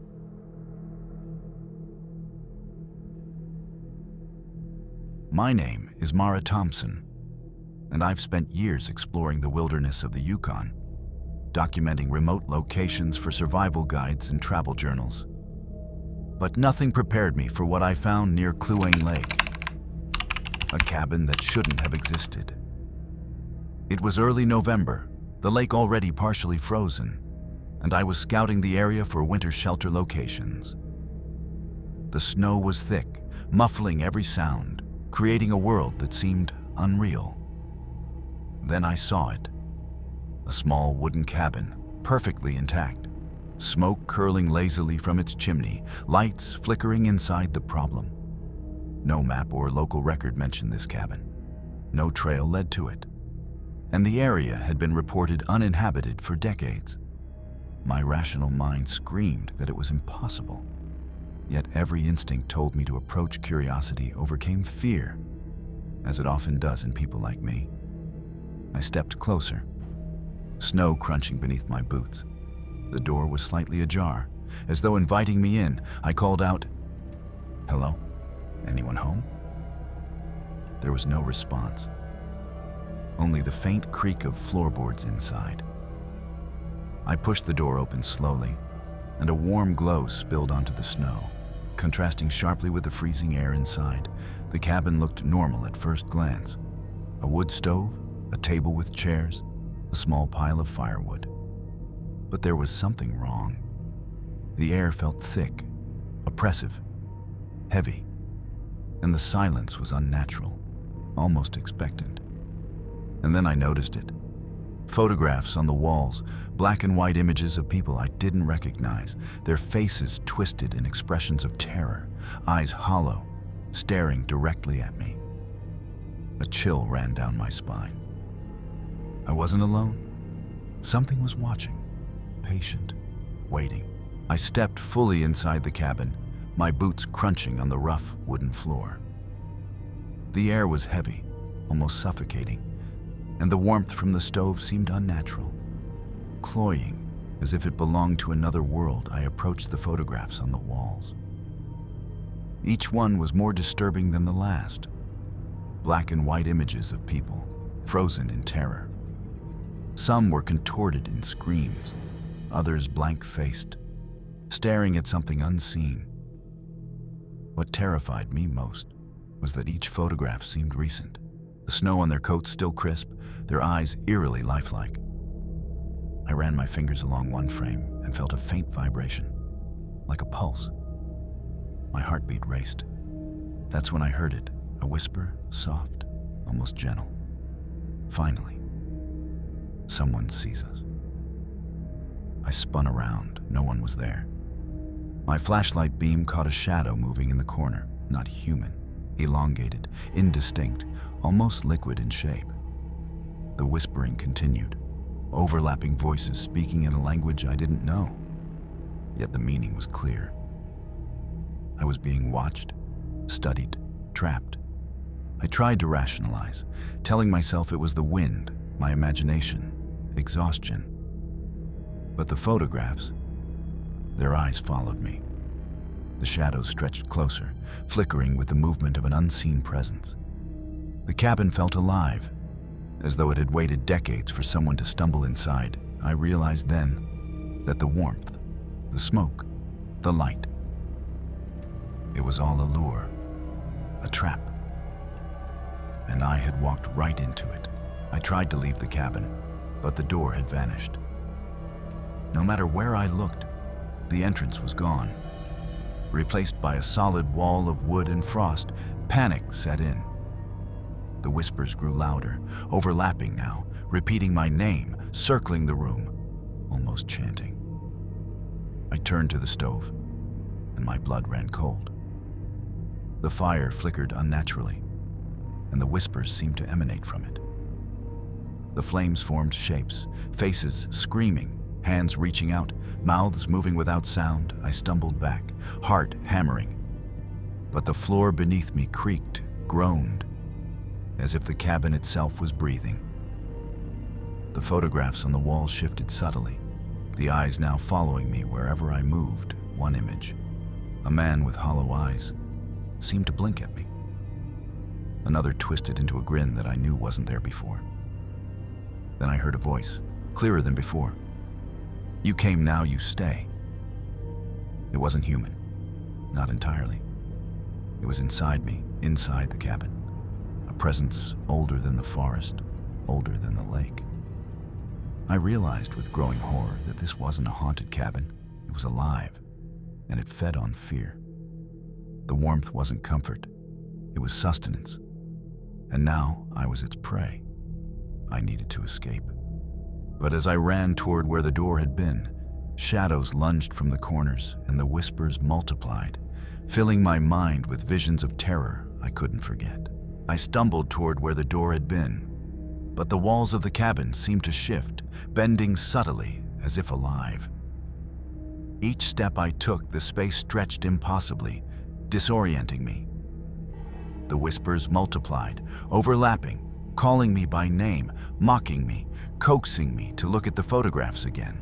Suddenly, the walls themselves moved, cracks forming like veins, and through them, faces appeared, pale, hollow-eyed, screaming silently. They pressed against the wood as if trying to escape, or perhaps to drag me in. My pulse raced, and I realized the cabin wasn't just haunted, it was sentient, a predator in human form, and it had trapped me in its domain. I backed away, my flashlight beam shaking. Shadows writhed across the floor, coiling around my feet, trying to trip me, to slow me down. The stove flared violently, the fire casting grotesque shapes that seemed to reach for me, hands made of smoke and flame. In that moment, I understood. The photographs weren't just images. They were victims, frozen moments of terror, trapped souls. And the cabin wanted mine too. I gripped a wooden chair, ready to defend myself, but I knew it was futile. The cabin was infinite, and I was a single, fragile body caught in its impossible geometry. Every instinct screamed to run, but there was nowhere to go. The fire in the stove roared, and the smoke twisted into a massive, grotesque shape, a shadowy humanoid figure with elongated limbs and a face made entirely of writhing, screaming photographs. It floated above the floor, slowly advancing toward me, its form shifting constantly, almost liquid. The whispers now became voices inside my skull. They told me everything. The cabin had existed for decades, perhaps centuries, feeding on lost souls, capturing fear, transforming it into its own essence. I realized, with a sinking dread, that it didn't just trap people. It changed them, added their terror to its form, made them part of its structure. I swung the chair, striking the smoky figure. It recoiled with a hiss, shadows flaring wildly. The floorboards beneath me groaned, as if the cabin itself resented my defiance. I could feel my own fear being pulled into it, threads of panic twisting into the creature, feeding it further. I had to get out. But every step I took toward where the doors should have been, the cabin shifted, pulling the walls tighter, bending reality. The photographs on the walls were now moving independently, their faces screaming, eyes following my every move. And then I heard it, deep inside my mind, like a promise, a threat. "You cannot leave, not yet." I realized my only chance was to fight, to survive not with strength, but with defiance. I refused to let it claim me like the others. I backed into a corner, the smoky figure floating closer, tendrils of shadow stretching toward me. The whispers were deafening, repeating my name in urgent, distorted tones. My mind reeled, the cabin itself seeming to pulse in time with my racing heartbeat. I realized the walls, the stove, even the floorboards, everything were part of it. The cabin wasn't just alive. It breathed, shifted, and consumed. Each inhale seemed to draw fear into it, each exhale pushing me toward madness. The photographs on the walls twitched, their faces contorting, mouths opening in silent screams that echoed in my mind. I forced myself to stay calm. Panic would make it stronger. I whispered to myself, grounding my thoughts. I had survived in the Yukon before. I knew how to fight fear. I picked up a length of firewood and swung at the smoky figure. It recoiled, letting out a chilling hiss that sounded like 1,000 trapped voices. The shadows on the floor writhed, reaching for me, but I dodged, moving toward a corner that seemed less warped, less suffocating. My heart pounded, every sense screaming danger. Yet I clung to one thought. If I could remain defiant, I might survive. The cabin watched it, tested me, and I realized, horrifyingly, that my fear was now a resource. The more I resisted, the angrier it became. I spotted a faint glow in the corner. Perhaps a window, perhaps a crack. It offered the only chance of escape. I lunged toward it, swinging the firewood to hold off the smoky figure. Its tendrils lashed at me, brushing my arm and sending a chill through my body. But I kept moving. The whispers intensified, now inside my head. You belong here. You will stay. I forced myself to ignore them, focusing on the light. I could hear the cabin groaning, shifting, trying to block my path, but I pushed forward, desperate, clawing through debris. Finally, I reached the crack. I squeezed through, snow and icy wind hitting my face as I fell outside onto the frozen ground. The whispers stopped abruptly, replaced by a cold, expectant silence. Behind me, the cabin loomed impossibly tall, windows glowing faintly, smoke curling like a living thing. I scrambled to my feet and ran toward the tree line, heart hammering. The Yukon night was silent, but I knew the cabin was watching, patient, waiting for another curious traveler. Even as I reached safety, I couldn't shake the memory of its red-hot eyes, the contorting photographs, and the feeling that it wasn't just a place, it was a predator, ancient and cunning. Days later, I returned to the vicinity with binoculars, careful not to approach.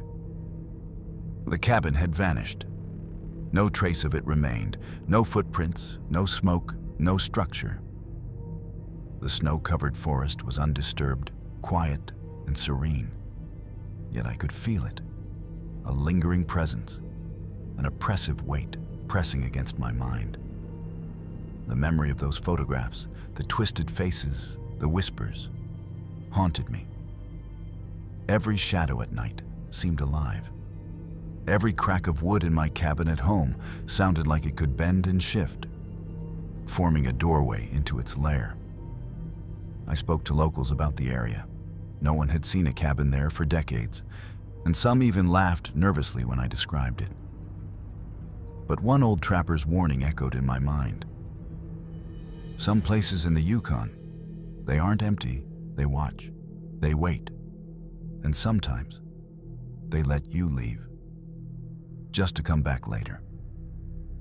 I realized the horror of it. Surviving the cabin didn't end it. I carried its shadow inside me now.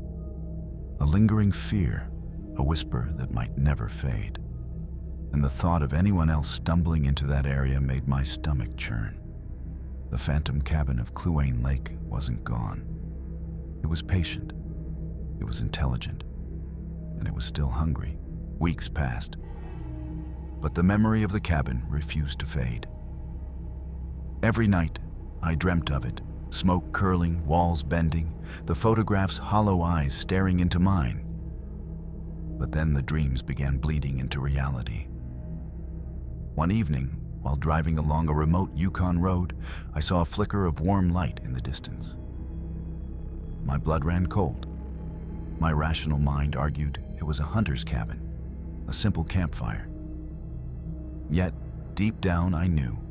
The angles, the glow, the sense of wrongness, it was the same. I stopped the car, straining to see. The light shifted slightly, almost beckoning me closer. The whispers were back, faint at first, then clear. "Come in. You belong." I slammed the door and drove on, heart hammering. But the oppressive feeling followed me. Even at home, shadows seemed to twitch in the corners of my vision. Photographs I didn't recognize began appearing on my walls. Faces in terror, eyes hollow, staring. It was no longer just a cabin. It was a presence, a stalker, a living memory of fear. I understood then that the phantom cabin didn't just trap bodies. It trapped minds, and mine was now part of its collection. Now, months later, I live with the weight of it constantly.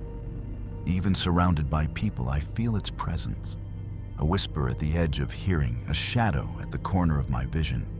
Sleep is a battleground, with the cabin appearing again and again, smoke curling, walls bending, photographs screaming silently. I've tried to warn others, to document the experience, but no one believes me. They think it's stress, isolation, exhaustion. But I know the truth. The phantom cabin is patient, eternal, and it never truly lets go. Sometimes I see it in reflections, in the darkened windows of buildings, flickering for a moment before vanishing. The whispers occasionally call my name, softer now, coaxing, waiting. And I know one day it will reach out again. Not just to me, but to anyone who dares wander near Kluane Lake. I've learned the hard truth. Some horrors aren't contained by walls, by distance, or by belief. They live in memory, in fear, in the mind, and the phantom cabin is alive in me. And I fear it will never leave.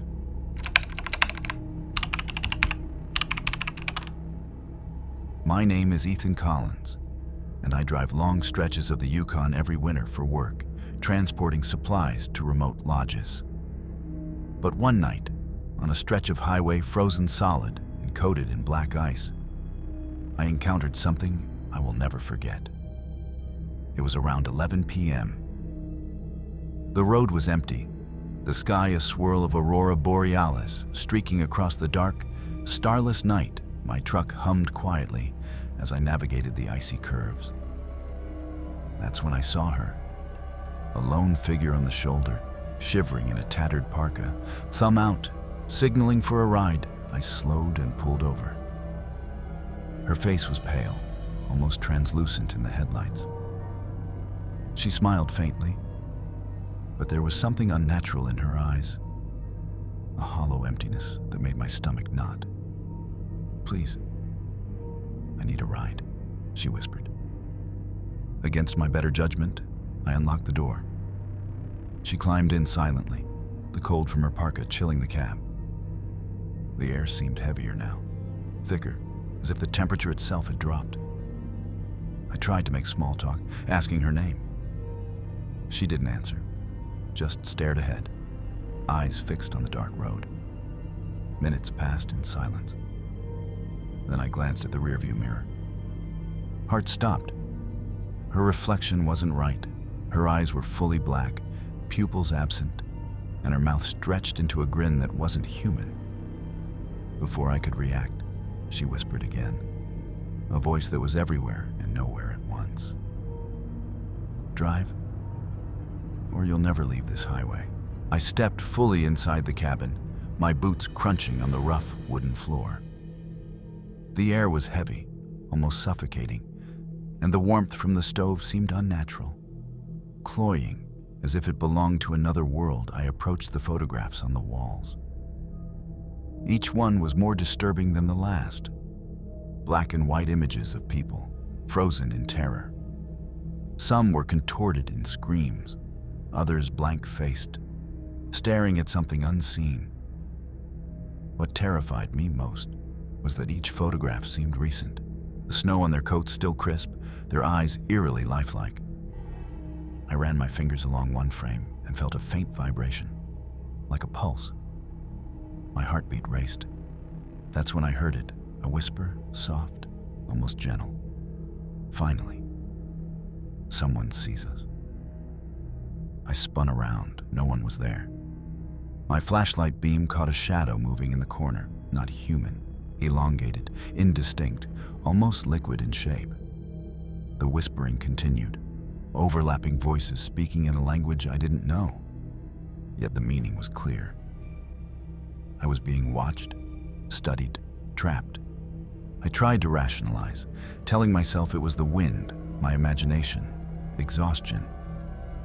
But the photographs, their eyes followed me. The shadows stretched closer, flickering with the movement of an unseen presence.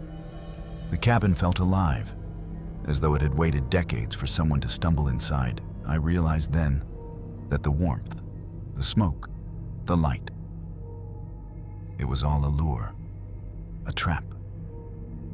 And I had walked right into it. I tried to shake my growing panic, focusing on the road, listening to the crunch of tires on ice. But every glance in the mirrors made it worse. Shadows moved independently of their owners, stretching along the snow, creeping towards me, twisting in unnatural ways. My pulse raced. The first hitchhiker leaned closer, her whisper now inside my skull, not her lips. "You can't leave. Not tonight, not ever." I slammed my foot on the accelerator, tires spinning on black ice, the truck skidding violently. Outside, the highway seemed to stretch endlessly, never narrowing, never ending. Every tree along the side of the road seemed to bend inward, their branches reaching like skeletal hands. Then I caught sight of something horrifying in the rearview mirror. Not just her reflection. Dozens of faces, all staring, all screaming silently, pressed against the glass as if trying to escape. My breath came in ragged gasps, fogging the windows. I turned to scream at her, to demand answers, but the seat was empty. The whispers multiplied, now overlapping. Dozens of voices, some familiar, some alien, I realized with a sickening certainty. This was no ordinary hitchhiker. This highway itself was alive, feeding on fear, collecting souls, and tonight, I had become its prey. I gripped the wheel tighter, trying to keep control, but the highway had become something else. It stretched endlessly into darkness, snow swirling unnaturally around me. My headlights reflected off ice that seemed to pulse, faintly red, like veins in frozen ground. I glanced at the passenger seat. Empty. The figure from before was gone, yet I could still feel her presence. A cold weight pressing against the cab. The whispers returned, louder, insistent, echoing inside my skull. Drive, or join them. I tried to rationalize, telling myself I was exhausted, that the cold and isolation were playing tricks on me. But then I saw it in the mirror again. Another face, pressed against the glass, screaming silently. This one looked like a man I had passed on the highway a week ago. Another, a trucker I had waved at in last month. All frozen in terror, trapped forever. The aurora borealis above swirled unnaturally, green and red twisting into shapes that looked like twisting hands reaching down toward the highway. I realized the Yukon was no longer just a place. This stretch of road had become a predator, ancient and patient, and I was its prey. I accelerated, but no matter how fast I drove, the highway seemed endless. Trees bent inward, snow whispered around me, and shadows followed my every move. I understood then. This night, this stretch of highway, was alive, and the longer I drove, the stronger it became. Hours seemed to pass, though I had no sense of time. Every mile was the same. Dark road, icy forest, shadows in mirrors, whispers growing louder. I tried turning off the highway, searching for an exit, a side road, anything. But no matter which turn I took, the road looped back, twisting impossibly, leading me deeper into darkness than I saw it. A faint glow ahead, a rest stop, or at least it should have been. Relief surged through me. I slowed, hoping to pull over. But as I approached, the glow shifted, growing taller, wider, impossibly large. The building wasn't there before. Its windows glowed red. Smoke spiraled unnaturally from the chimneys. I froze. The whispers intensified. Stay. Forever. My reflection in the mirror shifted again. Faces of those who had disappeared on this highway stared back. Pressed against the glass, I realized the horror of it. The highway didn't just trap you in space. It trapped you in time, in fear, in memory. I tried to reverse, but the truck wouldn't respond. Tires spun on black ice that seemed sticky, grasping. I felt the weight of countless eyes pressing into my mind, and I knew, for the first time, that some of these souls were reaching out. Wanting me to join them, I had to act fast. I had to escape. Before the frozen highway claimed me, as it had claimed so many others. I spun the wheel violently, trying to steer off the highway, but the truck refused to respond. The ice gripped the tires like fingers, pulling me forward. That's when I saw them. Figures standing in the middle of the road, frozen solid, coated in frost. Men, women, children, all staring blankly ahead, their eyes lifeless yet somehow filled with hunger. I slammed the brakes, the truck skidding to a halt mere inches from the nearest figure. The whispers surged into my head, louder, overlapping, twisting my thoughts into a frenzy. My pulse raced, my hands shook, and my stomach churned with a fear I had never known. One of the figures, a man I recognized from a previous trip, blinked slowly. Then his lips parted in a silent scream.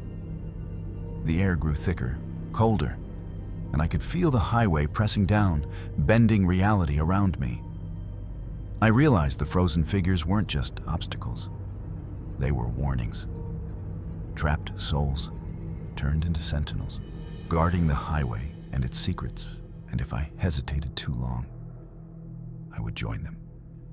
I took a deep breath and pressed forward, hugging the icy road, trying to ignore the whispers that now sounded like dozens of voices calling from the depths of the snow, coaxing me into oblivion. The more I drove, the more I understood. The highway itself was alive. The ice shifted beneath me, veins of frost pulsating, glowing faintly red trees arched inward. Snow seemed to swirl unnaturally, and the air pressed down on me like a heavy weight. The whispers weren't just voices anymore. They were instructions, nudging me toward the heart of the frozen stretch. Suddenly, the truck lights caught movement in the distance. Shadows stretching along the tree line, moving independently, almost like they were crawling toward the road. I couldn't swerve. The ice gripped too tightly. Panic surged. I felt something brush against my arm, cold, almost liquid. Like smoke or frost, I looked down. Nothing was there. Then, through the rearview mirror, I saw them. Dozens of faces, some screaming, some frozen, pressed against the glass from the outside, even though there was nothing visible outside. I realized the highway didn't just trap bodies. It trapped memories, fears, and souls. I was surrounded by those who had failed before me. A living gallery of terror, urging me to succumb. I knew then that the only way to survive was to keep moving, keep driving, and never, ever look back. Hours felt like days. My hands were raw from gripping the wheel, my eyes bloodshot from staring into the endless darkness. And then, a faint light appeared. A small bridge spanning a frozen river. The first sign of civilization in what felt like eternity. I aimed for it, praying it wasn't another illusion. The whispers rose to a cacophony, screaming in rage, echoing inside my skull. The frozen figures appeared on the side of the road, reaching, stretching, trying to pull me back into the highway. I floored the accelerator. Tires screamed, ice cracked beneath the weight of the truck. But I made it onto the bridge behind me. The shadows recoiled, and the frozen figures seemed to shatter into the night, swallowed by the darkness. For the first time in hours, I felt the air lighten. I didn't dare slow down until I reached the next town. Lights flickering, warm air filling the cab. I looked back one final time. The highway was gone. Only snow and trees remained, calm and silent. But I knew it wasn't over. The frozen highway had let me go, for now. And the whispers in my mind were a reminder. It waits always for the next traveler. Days after my escape, I tried to return to normal life, but the highway haunted me. Every time I closed my eyes, I saw the frozen figures, the shadows crawling along the tree line, the faces pressed against the rearview mirror. Sleep became impossible. Dreams were filled with the endless, icy road, whispering my name, promising capture. Even in the safety of my home, I felt the presence of the highway. My walls creaked unnaturally. Frost seemed to gather on windows without reason. I started noticing subtle signs. Footprints in snow that weren't mine, reflections in mirrors that lingered too long, faint whispers when no one else was around. I tried telling people what happened. Friends, family, even local authorities. No one believed me. They thought it was isolation, exhaustion, or stress, but I knew better. The highway didn't just claim lives. It claimed minds, memories, and fear itself. Sometimes, when I drive anywhere at night, even on normal roads, I feel the pull of that frozen stretch, a shiver, a shadow, a whisper. And I know the highway waits, patiently, hungry, ready to reclaim those who thought they had escaped. The Yukon is beautiful, silent, and unforgiving, but some stretches are alive, ancient, and terrifying. And I know now that one night on that highway changed me forever. Months have passed, yet I feel it. The whispers are softer now, but still present, just at the edge of perception. I catch glimpses of frozen figures in reflective surfaces, fleeting shadows in the corner of my vision. I've learned one terrifying truth. The highway doesn't forget. It doesn't let go. It feeds on fear, collects memories, and waits patiently for the next soul brave enough or foolish enough to wander its path. I still drive, but I avoid isolated stretches, especially at night. Yet, every time I see a stretch of road coated in ice, a shiver runs through me. I know that highway is alive, that it watches, and that someday it may call me back. Some nights, I wake in a cold sweat, and for a brief moment, I feel the road beneath me again. Hear whispers in my head, see the frozen figures reaching toward me. And I realize the horror isn't just survival. It's knowing that the highway exists outside time, outside logic, and that it will never truly release me. The Yukon is beautiful, but it hides monsters. Some in the trees, some in the snow, some in the roads you travel every day. And I know now, with certainty, the frozen highway never forgets. The Yukon is a land of breathtaking beauty, but beneath its frozen forests, icy highways, and remote wilderness lies a darkness most travelers never see tonight. We've journeyed through stories of the unknown, a place where cabins breathe, shadows stretch, and the frozen highway claims more than just bodies. These are not tales meant to entertain. They are warnings.